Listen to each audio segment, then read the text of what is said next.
हिंदुस्तान में चुनाव और पाकिस्तान में तनाव, जो यहां पर आप देख रहे हैं, ये क्या परिस्थितियां बन रही हैं। एक बहुत बड़ा सवाल इस वक्त हम सबके सामने।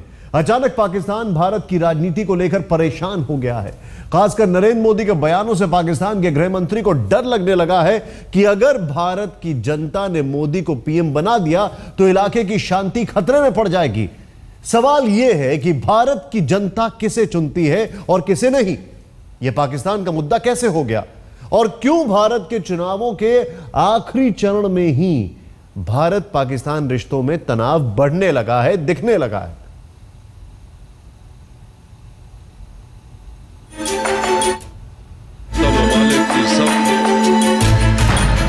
मोदी शांति के लिए खतरा है। कश्मीर पाकिस्तान की गले की नस है। पाकिस्तान हमले का जवाब देने को तैयार है। हिंदुस्तान में चुनाव अभी खत्म भी नहीं हुए हैं कि पाकिस्तान की बेचैनी शुरू हो गई है। अपनी आजादी के ज्यादातर साल तक सेना के तानाशाहों की सरपरस्ती में गुजारने वाले पाकिस्तान को दुनिया के सबसे बड़े लोकतंत्र के चुनाव से खुद पर खतरा लग रहा है। हैरानी की बात यह है कि भारत के चुनाव के नतीजे आने में अभी 15 दिन बाकी हैं, लेकिन पाकिस्तान के गृह मंत्री कहते हैं कि मोदी का चुना जाना शांति के लिए खतरा होगा। भारत के संभावित प्रधानमंत्री और भारत की बड़ी पार्टी के नेता का ऐसा भड़काऊ और निंदनीय बयान बताता है कि वो पाकिस्तान के खिलाफ नफरत की हद तक सोचते हैं। मोदी को पहले ये तय करना चाहिए कि दाऊद इब्राहिम रहता कहाँ है। अगर उनके पास कोई पुख्ता जानकारी है तो इसे सबसे पहले पाकिस्तान की सरकार के साथ साझा करना चाहिए। ऐसे बयान देने वाले को पहले समझ लेना चाहिए कि पाकिस्तान न कमजोर है और न ऐसी बातों से डरता है। पाकिस्तानी गृह मंत्री का बयान मोदी के उस बयान के बाद आया है जिसमें मोदी ने दाऊद के पाकिस्तान में होने की बात कही थी। सवाल उठता है कि क्या पाकिस्तान अभी से ये मानकर बैठा है कि मोदी ही प्रधानमंत्री बनने वाले हैं। एक तरफ पाकिस्तानी गृह मंत्री मोदी को शांति के लिए खतरा बता रहे हैं, तो दूसरी तरफ पाकिस्तानी सेना अध्यक्ष राहिल शरीफ कश्मीर का राग अलापने लगे हैं और मुंहतोड़ जवाब की बात कर रहे हैं। बैनुल अक़वामी तनाज़ा है जिस पर अक़वाम मुत्तहिदा की करारदादें मौजूद हैं और इसका कश्मीरी अवाम की मांगों के मुताबिक हल करना इलाकाई सलामती और पायदार अमन के लिए नागुज़ीर है।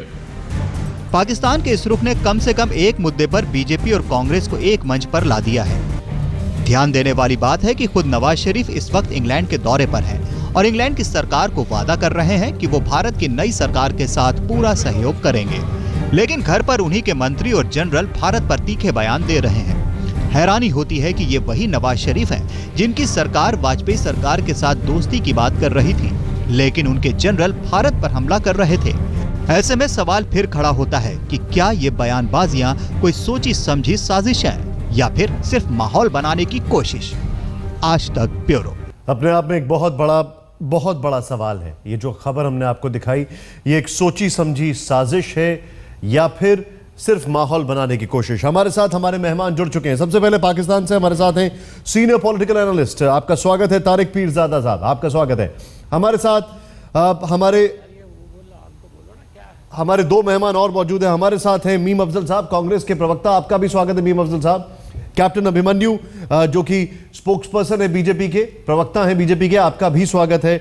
और मेजर जनरल जीडी बख्शी हमारे साथ है। जनरल साहब, आपका भी स्वागत है। सबसे पहले मैं पीरजादा साहब से शुरू करूंगा। दो बयान, पहले इंटीरियर मिनिस्टर का बयान और उसके बाद आज आर्मी चीफ का बयान, ये पाकिस्तान की तरफ से क्या फीलर्स दिए जा रहे हैं, क्या संकेत दिए जा रहे हैं, या फिर पाकिस्तान अपने लेवल पर सिर्फ जवाब दे रहा है चीजों का? देखिए, आपको एक बात समझनी चाहिए कि हिंदुस्तान का जो ये भारत का इलेक्शन है वो 2-3 हफ्ते से जारी है और पाकिस्तान में तो बड़ी आराम से खुशी के साथ ये महसूस किया जा रहा था कि एक बहुत अच्छा इलेक्शन हो रहा है। इतनी देर में आपके एक बहुत बड़े उम्मीदवार और गुजरात के जो वज़ीर आला हैं वो मोदी साहब, उन्होंने एक बयान दिया और उसमें उसामा बिन लादेन और दाऊद इब्राहिम और पाकिस्तान पर हमला करने की बात की। तो उसके बाद ये सारी बयानात आने शुरू हुए। उसके बाद यौम शुहदा आया और उसके बाद आपने देखा कि कल जनरल राहिल शरीफ ने कश्मीर की बात की, क्योंकि कश्मीर एक गैर हलशुदा मसला है और इसने हल होना है। तो इसमें पाकिस्तान की तरफ से हिंदुस्तान के मामलात में मुदाखलत की तो कोई बात ही नहीं है। अगर मोदी साहब को बयान ना देते तो पाकिस्तान का वजीर दाखिला कोई बयान ना देता, क्योंकि कोई ताल्लुक नहीं बनता उनके बयान देने का जब तक कि उसकी कोई वजह ना हो। और वजह ये थी कि मोदी साहब अच्छा भला चलते क्या हुए ये बयान निसार अली साहब का, तारिक साहब जा रहे हैं। तारिक साहब, क्या निसार अली साहब का ये बयान कि नरेंद्र मोदी जो हैं वो पूरे एरिया को डिस्टेबलाइज कर देंगे, ये बयान आपको खाली रिएक्टिव बयान दिखाई देता है या हमारी इंटरनल पॉलिटिक्स के ऊपर एक कमेंट है ये?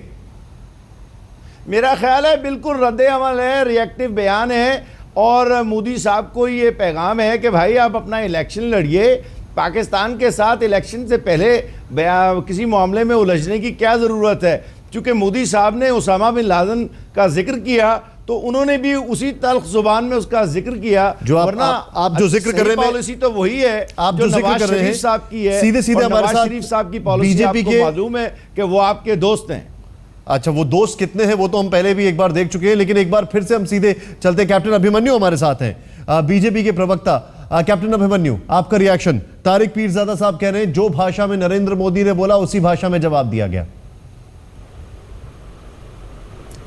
निशांत जी, भारतीय जनता पार्टी एक जिम्मेदार और गंभीर राजनीतिक दल है।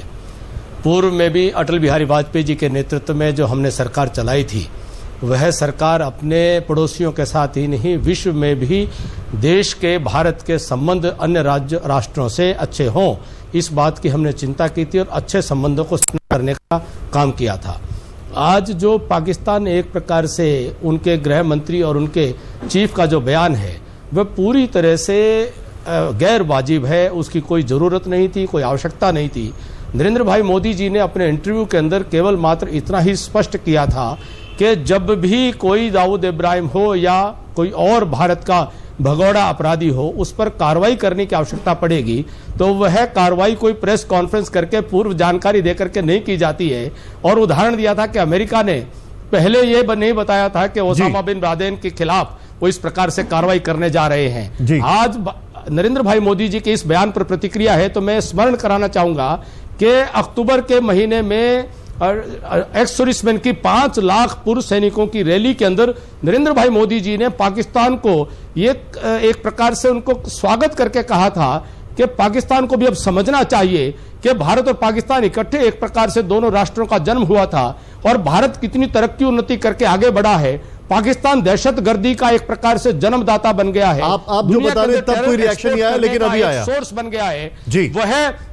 वह भी रोजगार की तरफ ध्यान दे, विकास की तरफ ध्यान दे, तरक्की की तरफ ध्यान दे, अपने लोगों की खुशहाली की तरफ ध्यान दे, अपनी आर्थिक उन्नति करेगा, पाकिस्तान भी फले फूले, भारत भी फले फूले। देखिए, भूलना नहीं चाहिए कि भारत न केवल दक्षिण एशिया के अंदर एक सबसे बड़ा राष्ट्र है। मैं आपको थोड़ा सा रोकूंगा, आपने जो अभी पॉइंट रेज किया है तारिक पीरजादा साहब आपके पास आने से पहले, लेकिन मैं एक सवाल का आपसे जानना चाहूंगा।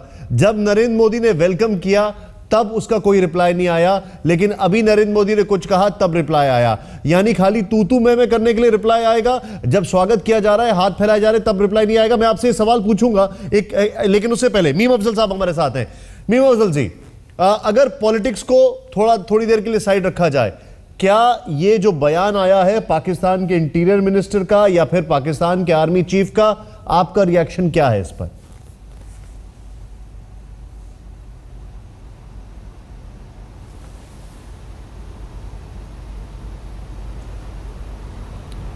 मीम अफजल जी, आप सुन सकते हैं मुझसे? अभी यहाँ पर बात को दोहराया है जी जी। वो रात को भी एक चैनल पर यही बात कह रहे थे। मैं उनकी गलतफहमी को दूर कर दूं कि कल उन्होंने ये बात कही थी और आज फिर वो ये बात दोहरा रहे हैं कि नरेंद्र मोदी साहब ने ये कहा था कि वो पाकिस्तान से दाऊद को वापस लाएंगे। मैं उनको गलतफहमी को दूर कर दूं, उस इंटरव्यू में उनसे सवाल पूछा गया था और नरेंद्र मोदी साहब ने ये कहा था कि क्या उसामा बिन लादेन को जब लाया गया था तो क्या प्रेस कॉन्फ्रेंस की गई थी, कोई क्या प्रेस नोट इशू किया गया था? उनका मतलब ये था कि इस तरह के कामों को प्रेस में डिस्कस नहीं किया जाता। दूसरी बात है, उन्होंने पाकिस्तान का नाम नहीं लिया, उन्होंने ये नहीं कहा था कि पाकिस्तान से वापस लाएंगे। आप लोग तो दावा ही ये करते हैं दाऊद इब्राहिम पाकिस्तान में नहीं है, तो फिर आपको तो परेशानी होनी नहीं चाहिए थी। मुझे हैरत है कि आपके इंटीरियर मिनिस्टर और उसके बाद फौजी सरबराह मीम अफजल जी, मैं उस पर आपकी रिएक्ट कर रहे हैं, उस पर अपना रद्देमल मीम जाहिर अफजल कर जी, रहे हैं। मैं आपकी आज तारीफ ये करना तो चाहूंगा। हो रहा है ये कि आज चोर की दाढ़ी में तिनका। इस तो मंच माफ पर कीजिएगा, दोनों पॉलिटिकल पार्टीज नेशनल इशू पे एक साथ दिखाई दे रही हैं और ये वाकई में बड़ा खूबसूरत पल है। जनरल बख्शी, अभी तक जो भी डिस्कशन हुआ, अगर मैं उसको रिकैप करूं तो उसमें सीधे सीधे एक चीज निकल कर आई है कि डायरेक्टली पाकिस्तान के ऊपर तो कुछ बोला ही नहीं गया, तो फिर पाकिस्तान ने रिएक्ट ऐसा क्यों किया? और जब पाकिस्तान के लिए एक इनवाइट जैसा बोला गया था, मतलब कुछ वेलकमिंग बोला गया था, तब उनकी तरफ से कोई रिएक्शन नहीं आया। जनरल बख्शी, आपका रिएक्शन इस पर? देखिए साहब, मैं साफ कहना चाहूँगा, इस बार भारत में जो बहुत ही महत्वपूर्ण इलेक्शन हो रही है, उसके अंदर सीधे सीधे जो मेन मुद्दा था वो डेवलपमेंट का मुद्दा था। और जहाँ भी मोदी जी गए हैं उन्होंने डेवलपमेंट की ही बात की है, यही हमने सुना है। हम भी इस कैंपेन को देख रहे हैं बड़े ध्यान से। ये पिछले 2-3 दिनों से as a very orchestrated campaign, देखिए पहले पाकिस्तान के इंटरनल मिनिस्टर जो है वो इस पे बयानबाजी करते हैं कि साहब मोदी साहब जो हैं वो धमकी दे रहे हैं उसामा बिन लादेन जैसा एक्शन करने की। उन्होंने तो केवल बताया था कि ऐसा अगर एक्शन करना हो किसी को तो वो प्रेस कॉन्फ्रेंस थोड़ी ना करेगा। तो कहां से पाकिस्तान ने ये लगाया कि हां साहब हमारी बात हो रही है, जैसे मेरे काबिल दोस्त कह रहे थे कि चोर की दाढ़ी में तिनका। ये एक इंटरनेशनल क्रिमिनल दाऊद को इन्होंने कराची में सरगना अपना छुपा के रखा है। जिस प्रकार इन्होंने ओसामा बिन लादेन को 800 metre Pakistan military academy Kakul से एक बड़ा अच्छा सेफ हाउस बना के रखा और दुनिया भर का बेवकूफ बनाया, 20 अरब डॉलर ऐंठे अमेरिका से और उसके सबसे बड़े दुश्मन को पाल के रखा। ऐसा तो ये देश है साहब। अब साहब ये समझ रहे हैं अपने आप को कि मानो कोई खलीफा हैं ये यहाँ के साउथ एशिया के, ये डिसाइड करेंगे काबुल में तालिबान होगी या करजाई साहब होंगे या कौन होंगे। वो तो दूर की बात, अब तो ये दिल्ली में फैसला करना चाहते हैं कि कौन इलेक्शन जीतेगा या नहीं जीतेगा, कौन दिल्ली में राज्य करेगा। देखिए ये जो बड़े कैलकुलेटेड बयान हैं, पहले इंटरनल मिनिस्टर नाजिर खान साहब, उसके बाद आज जनरल बख्शी, मुझे ब्रेक लेना होगा, मैं आपको इसलिए रोक रहा हूं, लेकिन आपके थॉट को मैं कंटिन्यू करूंगा। तारिक पीरजादा साहब, सवाल यह है कि क्या पाकिस्तान के अंदर एक ऐसी सोच होती जा रही है कि जितना भारत की खिंचाई करोगे, जितना ही भारत के ऊपर आरोप लगाओगे, तुम्हारी इंटरनल ऑडियंस, जो आपकी इंटरनल ऑडियंस है, वो खुश रहेगी। जिन जिन दर्शकों ने अभी अभी अपने टेलीविजन सेट को खोला है उनको बता दें, हमारी अभी की जो पेशकश है, हिंदुस्तान में चुनाव, पाकिस्तान में तनाव, इसको लेकर हमारे खास मेहमान हैं। हमारे साथ हैं तारिक पीरजादा जो कि सीनियर पॉलिटिकल एनालिस्ट हैं, उनका स्वागत करते हैं एक बार फिर से। हमारे साथ हैं जनरल बख्शी, उनका भी एक बार फिर से स्वागत है। मीम अफजल साहब, प्रवक्ता कांग्रेस, आपका भी स्वागत है। और कैप्टन अभिमन्यु, प्रवक्ता बीजेपी, आपका भी स्वागत है। अभी तक इस शो में जो बातचीत हुई है, कुछ सवाल उभर कर सामने आए हैं। मेरे 2 सवाल तारिक पीरजादा जी से। पहला सवाल तो यह है कि जब डायरेक्टली पाकिस्तान का नाम नहीं लिया गया तो फिर पाकिस्तान की पेशानी पे पसीने क्यों, उतनी उनको टेंशन क्यों हो रही है? पहली चीज। दूसरा सवाल यह है कि क्या वहां की इंटरनल ऑडियंस को खुश रखने के लिए, क्या वहां पर कुछ ऐसा माइंडसेट बन गया है कि जितना भारत के लिए बोलेंगे, जितना भी ऐसा बोलेंगे, आपका इंटरनल ऑडियंस खुश रहेगा, इसलिए बोलते रहो? देखिए आपका मसला ये है कि मोदी साहब जो हैं उनके मुतालिक आपको भी आवाज़ कट गई है। मैं आपको सुन सकता हूं। जी देखिए, मोदी साहब का मसला ये है कि उन्हें इस इलेक्शन में अपने आप को हर हाल में जिताना है। अभी तक तो मामलात ठीक चल रहे थे, उनके किसी मुशीर ने या किसी ने उनको मशवरा दिया कि ये वक्त आ गया है, चूँकि इलेक्शन के आखिरी दिन आ गए हैं, लिहाजा पाकिस्तान को गाली देकर, दाऊद इब्राहिम का जिक्र करके, जो कि एक बहुत बड़ा झूठ है जो हिंदुस्तान बहुत अरसे से बोलता चला आ रहा है, ये बात सरबजीत की तरह बिकेगी और आपको वोट पड़ेगा। उनको ये नहीं मालूम था कि पाकिस्तान से कोई जवाब भी आ सकता है। आपने खुद भी तस्लीम कर लिया कि डायरेक्टली तो हमला नहीं किया, आपके मोदी साहब ने इनडायरेक्टली किया है, तो इनडायरेक्ट बात का जवाब भी हुआ करता है। चलिए मान लेते हैं इनडायरेक्ट बात थी तो फिर भी जवाब आ गया। रही बात अब किसकी, जनरल राहील के कश्मीर के मुतालिक बयान की, उसका तो हिंदुस्तान के इलेक्शन से कोई ताल्लुक ही नहीं है। कश्मीर एक मुतनाज़ा मसला है और उसे क्या कहते हैं, नेहरू साहब के दस्तखत हैं उन करारदादों पर जिसके मुताबिक वहाँ पर प्लेबिसेट या इस्तिस्वाब होना है। तो जनरल राहील ने तो कोई नई बात नहीं की, नाराज़ होने की तो कोई बात नहीं है, इसका हिंदुस्तान के इलेक्शन से कोई ताल्लुक नहीं है। जनरल बख्शी ये झूठ बोल रहे हैं, इनका ये कहना है कि ये झूठ बोल रहे हैं, दाऊद वाली कोई खबर है ही नहीं। मतलब आप बताइए, आप क्या कहेंगे इन पर? डोसियर पे डोसियर इनको सौंपे गए हैं साहब। ये पाकिस्तान में तो ये भी कह रहे थे कि ओसामा बिन लादेन अफगानिस्तान की किसी केव में है। आप मुझे प्लीज ये बताइए कि वो कैसे क्यों चढ़ा हुआ है? अरे साहब, क्या ताल्लुक है हिंदुस्तान बुखार इसलिए चढ़ा हुआ है जनाब कि आप मेरी बात भी सुन लीजिए, आप प्लीज मेरी बात भी सुन लीजिए। बुखार हमें इसलिए चढ़ा है कि पिछले 30 साल से आपकी आईएसआई ने भारत के अंदर बेकसूर औरतें, बच्चों, बूढ़ों को मारा है। हमारे बम ब्लास्ट में टेररिज्म का एक दौर छेड़ रखा है और 80,000 हमारे जो अफराद हैं वो शहीद हो चुके हैं आपकी आईएसआई जो अभी आपके इलेक्शन में 30-35 लोग मारे गए हैं, ये पाकिस्तान की आईएसआई ने मारे हैं। देखिए, जहां आपकी आईएसआई का हाथ होता है हम साफ कह देते हैं, हमें कहानियां गढ़ने की जरूरत नहीं है। ईमानदारी से बताइए ना कि ये लोग छत्तीसगढ़ में जो मारे गए हैं या आसाम में जो मारे गए हैं, ये किसने मारे हैं? ये भाई आपकी फौजों ने मारे हैं, आपकी पुलिस और एजेंसियों ने मारे हैं। आपकी फौजों ने, हमारी फौजों ने वो मारे हैं जो कि आपने इन्फिल्ट्रेट करके भेजे हैं। आप मुझे बताइए साहब, क्या 80,000 AK-47 राइफल्स हमारी सेना ने कश्मीर से पकड़ी हैं? क्या AK-47 राइफल वहां के सेब के बागवानों में उगती है? ये कहां से आ रही है? आपकी आईएसआई पार कर रही है। आपकी आईएसआई ने अमेरिका की CIA की हथियार बड़े तजुर्बाकार में भेजे। जर्नैल हैं, आपको मालूम है कि किसी भी गैर मुल्क से ऑपरेशन करने के लिए इतनी बड़ी तादाद में असलहा नहीं आया करता। ये बातें सियासत के लिए हैं, टेलीविजन पर लोगों को बेवकूफ बनाने के लिए होती हैं। ये मुल्क के जो अदारे होते हैं, माफ कीजिए, CIA ने $5 अरब, असल में उनकी $5 अरब का जो असला है वो अफगानिस्तान में गया है। 80,000 से ज्यादा तो हमने अफगानिस्तान से आपका क्या ताल्लुक है? 1,300 मशीन गन उसको आप छोड़ दीजिए, आप अफगानिस्तान को छोड़ दीजिए। अफगानिस्तान से हमारा क्या ताल्लुक है? सारे मुसलमानों का आपने ठेका ले रखा है साहब।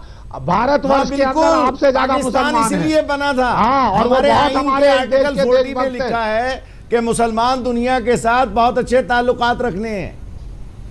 तारिक पीरजादा साहब, मैं आपको ये अच्छे ताल्लुकात रखने का तरीका है। जनरल बख्शी में थोड़ा सा रोकूंगा। तारिक पीरजादा साहब का तरीका है। अभी मैं आपको बताना चाहूंगा, मुझे आपका बड़ा एहतराम है, एक्टिंग फॉरेन मिनिस्टर अफगानिस्तान की क्यों पीरजादा साहब, एक मिनट सुन लीजिए, आप अपनी परवाह, मैं आपको रोकना चाहूंगा। पीरजादा साहब, आपको मैं बताना चाहूंगा, अफगानिस्तान की अगर आप परवाह का जिक्र कर रहे हैं तो मैं आपको एक छोटा सा यहां पर हाल फिलहाल का ही एक स्टेटमेंट बता देता हूं। सरताज अजीज साहब को तो आप बेहतर जानते होंगे, आपके पाकिस्तान में ही हैं, एक्टिंग फॉरेन मिनिस्टर हैं। उन्होंने बकायदा क्या कहा है, मैं आपको उनका स्टेटमेंट पढ़ के सुना देता हूं अफगानिस्तान के ऊपर जिसका आप जिक्र कर रहे हैं। उन्होंने ये कहा है कि we have no problem if India builds road in Afghanistan. अगर अफगानिस्तान के इकोनॉमिक डेवलपमेंट में हिंदुस्तान शरीक होता है तो हमें कोई दिक्कत नहीं है। आपको दिक्कत क्यों हो रही है जब आपके बकायदा एक्टिंग फॉरेन मिनिस्टर ये बोल रहे हैं? खैर, मैं थोड़ा सा आगे जाऊंगा। मीम अफजल जी हमारे साथ हैं, कैप्टन अभिमन्यु हमारे साथ है। मैं इन दोनों से एक रिएक्शन लेके, क्योंकि इन दोनों के पास जरूर कुछ ना कुछ ऐसे स्टेटमेंट होंगे जिस पर आप बोलना चाहेंगे। तारिक पीरजादा साहब, आप हमारे साथ बने रहिए। मीम अफजल साहब, आपका अभी तक जो भी स्टेटमेंट आया है, तारिक पीरजादा जी ने जो कुछ भी बोला है, आपका रिएक्शन क्या है उस पर?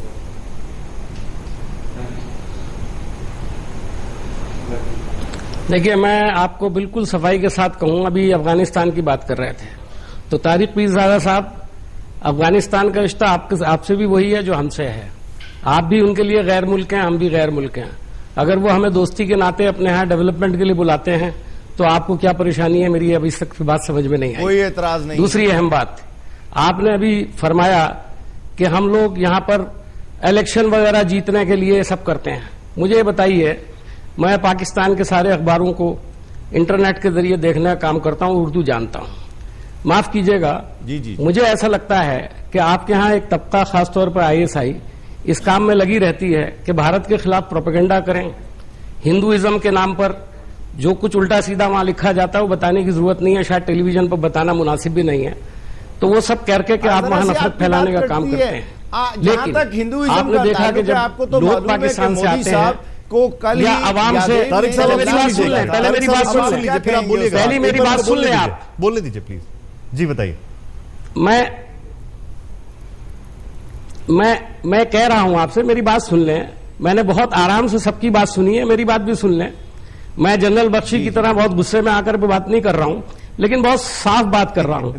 देखिए, आप हिंदुस्तान के मुसलमानों के ताल्लुक से पहले भी बयान दे चुके हैं। आपको याद होगा, एक टेलीविजन चैनल पर बड़ी जबरदस्त बहस हुई थी। उस वक्त हमने कहा था, देखिए मोदी हमारा मसला है। मेरा ख्याल में आप इतने बड़े मुखालिफ नहीं होंगे मोदी जी के जितने हम मुखालिफ हैं, लेकिन ये डेमोक्रेसी है। हम डेमोक्रेटिक तरीकों से उनसे लड़ना जानते हैं और इंशाल्लाह आपको, आपकी जरूरत हमको पड़ेगी नहीं कभी भी। हिंदुस्तान के मुसलमान सक्षम हैं, अगर उनका इख्तिलाफ राय मोदी जी से है तो उसको हम निपटना जानते हैं, हम आराम से करेंगे, आपकी फिक्र की जरूरत नहीं है। हम आपके शुक्रगुजार जब होंगे कि जब आप हमारे मामलात में दखल ना दें, हमारे नाम पर मोदी जी के खिलाफ प्रोपेगेंडा ना करें। जब आप हमारे नाम पर मोदी के खिलाफ प्रोपेगेंडा करते हैं तो मैं समझता हूं मोदी जी को फायदा पहुंचता है। इसलिए इनडायरेक्टली आप मोदी जी का हाथ मजबूत करने का काम कर रहे हैं और मेरे ख्याल में हमारे केस को कमजोर कर रहे हैं। इसलिए मैं समझता हूं जो कुछ भी कह रहे हैं मेरे साथ तारिक साहब इस वक्त मैं कह सकता हूं तारिक साहब कि आपके इंटीरियर मिनिस्टर और आपके फौजी सरबराह का जो बयान है वो गैर जरूरी था, उसकी कोई जरूरत नहीं थी। आपने ये बात कह करके कोई अच्छा काम नहीं किया। आप कहते रीजन में खतरा होगा। आप एक बात बताइए, एक इलेक्टेड सरकार जो भी आएगी उससे रीजन में क्यों खतरा होगा? और आप तो सक्षम हैं, आपको तो कोई परेशानी नहीं है, आप तो बहुत ताकतवर मुल्क है। साहब, आप जो पॉइंट रेज कर रहे हैं, क्यों होगा? कैप्टन अभिमन्यु हमारे साथ हैं। सर, आखिरी रिएक्शन, बहुत कम समय हमारे पास। सवाल यह है मेरा आपसे, सरताज अजीज का मैंने जिक्र किया, उन्होंने एक सवाल यहां पर खड़ा किया था, बड़ा खूबसूरत सवाल है कि इस देश में बयान, हिंदुस्तान की अगर बात है, बयान चुनावों के दरमियान कुछ और होते हैं और सरकार बनने के बाद परिस्थितियां कुछ और होती हैं। नरेंद्र मोदी की ओर उनका इशारा था, आपका रिएक्शन? विचित्र बात यह है कि भारत की तरफ से या नरेंद्र मोदी जी की तरफ से पाकिस्तान को लेकर के कोई बयान नहीं, लेकिन पाकिस्तान के अंदर से जिस प्रकार से रिएक्शन आए हैं, यह पाकिस्तान की बौखलाहट को दर्शाता है। पाकिस्तान की बुनियाद में ही भारत का विरोध है। पाकिस्तान का जन्म ही भारत से हुआ है और भारत का विरोध और कश्मीर का राग वो पाकिस्तान को एक प्रकार से जिंदा रखता है, पाकिस्तान के कॉन्सेप्ट। बहुत बड़ी बात। अदरवाइज पाकिस्तान के लोग इस बात को, लेकिन मैं पूरे देश के अस्तित्व को ही वो चुनौती देते हैं। पाकिस्तान टुकड़ों के अंदर अब तक हो जाता है। Point taken sir, point taken. आप तीनों का बहुत बहुत शुक्रिया। इस शो को वाइंड अप बस एक ही चीज से करेंगे आज, थोड़ा अलग तरीके से वाइंड अप हम ये करेंगे कि पॉलिटिकल पार्टीज, दोनों पॉलिटिकल पार्टीज नेशनल इशू पर एक साथ थी, ये बहुत अच्छी बात है। और जनरल बख्शी ने जो बात कही, हर कोई जानता है कि आखिर वहां पर है कौन, कहां छुपा है, लेकिन एक्शन वहां से नहीं होता है।